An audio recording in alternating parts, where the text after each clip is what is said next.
जो लोग बाबा साहब अम्बेडकर के कहने पर बुद्धिस्ट बने तो काफी लंबे अरसे तक उनकी चाहत रही, काफी लंबे अरसे तक उनकी चाहत रही और चाहत वो प्रकट करते रहे और सरकार से मांगते रहे कि बुद्धिस्ट लोगों को भी आरक्षण मिलना चाहिए, बुद्धिस्ट लोगों को भी आरक्षण मिलना चाहिए।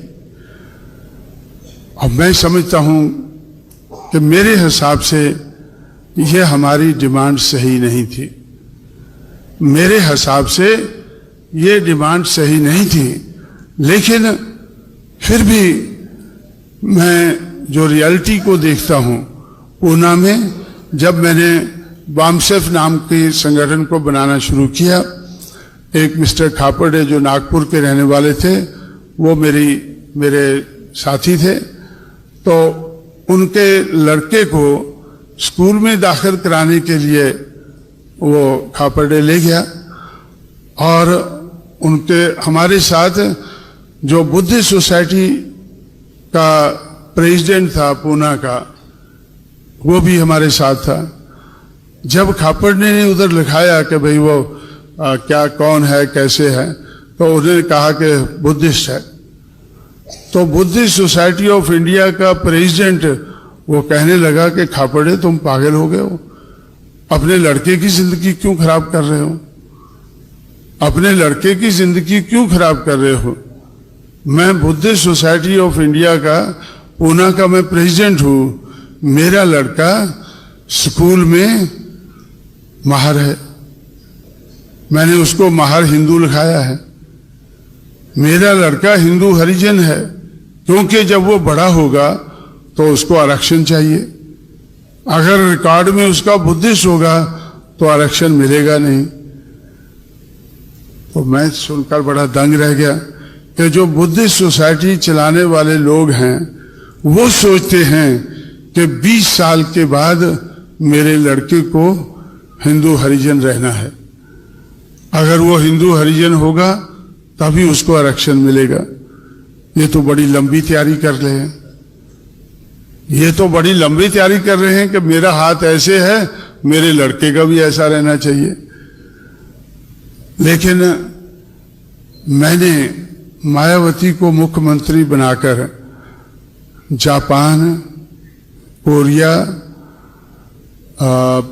थाईलैंड, बर्मा, इन 4 बुद्धिस्ट कंट्रीज में भेजा, क्योंकि इनके जो इधर दूत हैं, राजदूत हैं, तो उन लोगों से मेरी मुलाकात होती थी, वो भी बुद्धिज्म के बारे में सोचते थे और उनकी एक डिमांड थी कि उत्तर प्रदेश में सबसे ज्यादा ये बुद्धिस्ट पिलग्रिमेज सेंटर्स हैं, बुद्धा से संबंधित जो तीर्थ स्थान है वो उत्तर प्रदेश में सबसे ज्यादा है।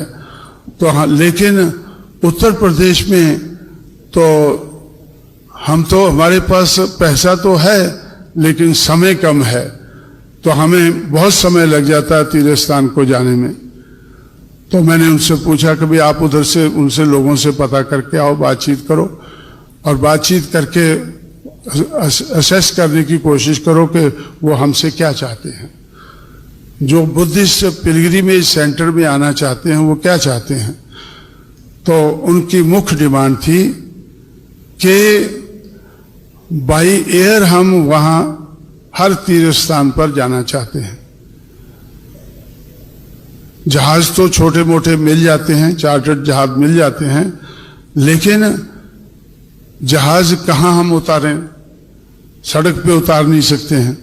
तो इसलिए हमारी सरकार ने 17 बुद्धिस्ट पिलग्रिमेज सेंटर आइडेंटिफाई किए और 17 के 17 में हम लोगों ने हवाई पट्टियां बनाई। तो हम लोगों ने सोचा कि क्यों ना इनको कम किया जाए, एक एक पार्लियामेंट सीट का एक एक जिला बना दिया जाए। जब हमारी सरकार बनी थी तो 67 जिले थे और जब हमने छोड़ी है तो 83 बन गए थे।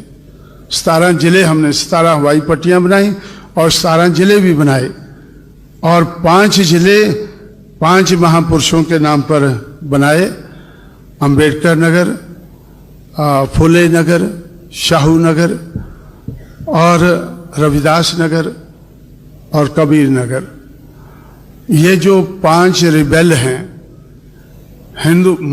ये मनुवादी समाज व्यवस्था के खिलाफ, ये जो 5 रिबेल हैं, इनके नाम पर हम लोगों ने 5 जिले बनाए और 5 जिले इनके नाम पर बनाए और बुद्धिस्ट हेरिटेज के नाम पर हमने 12 जिले बनाए।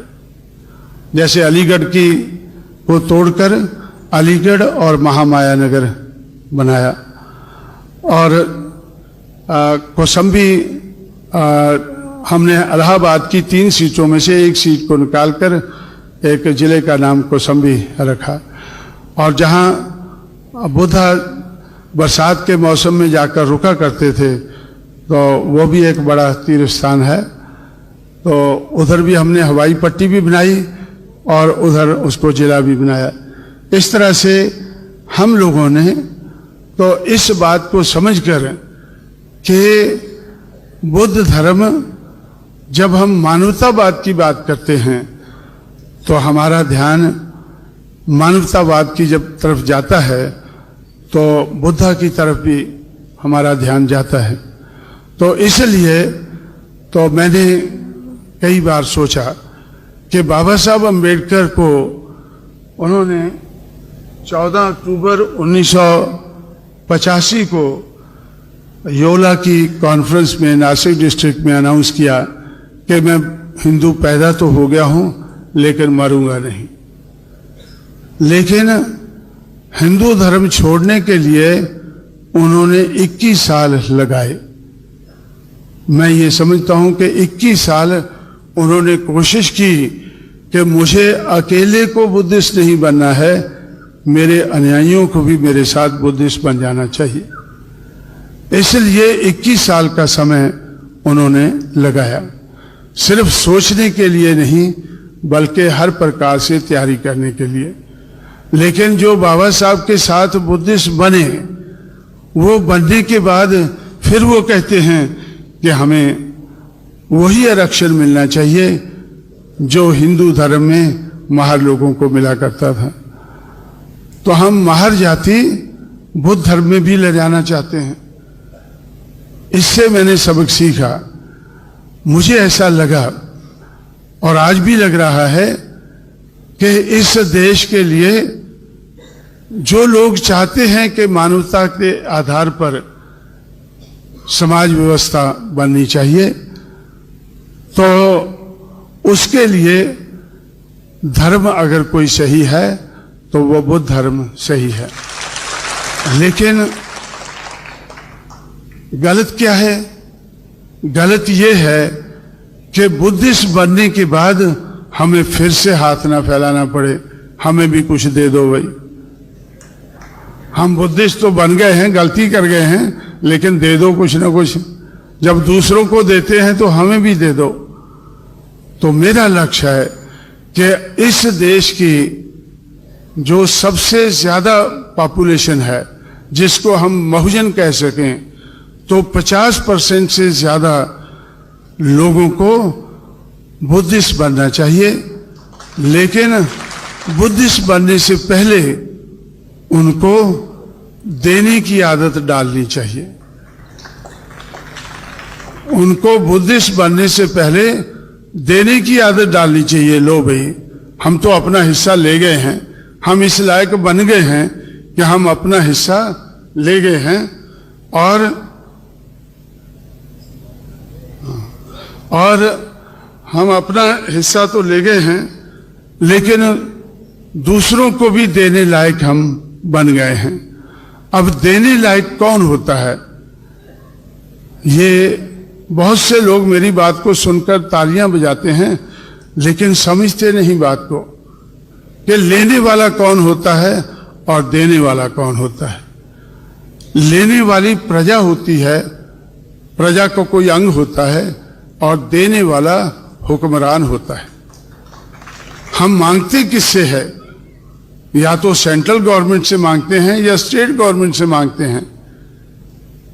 गवर्नमेंट से मांगते हैं जो देने वाला है उसकी गवर्नमेंट होती है, वो देने लायक होता है। इसलिए हमारे लिए ये बड़ा जरूरी है कि हम देश के और देश में से मेजॉरिटी प्रदेशों के हुक्मरान बनना चाहिए। बहुजन समाज को पहले सामाजिक परिवर्तन से पहले सामाजिक परिवर्तन की लड़ाई लड़ते लड़ते तो हमें बहुजन समाज को इस देश का हुक्मरान समाज बनाना है।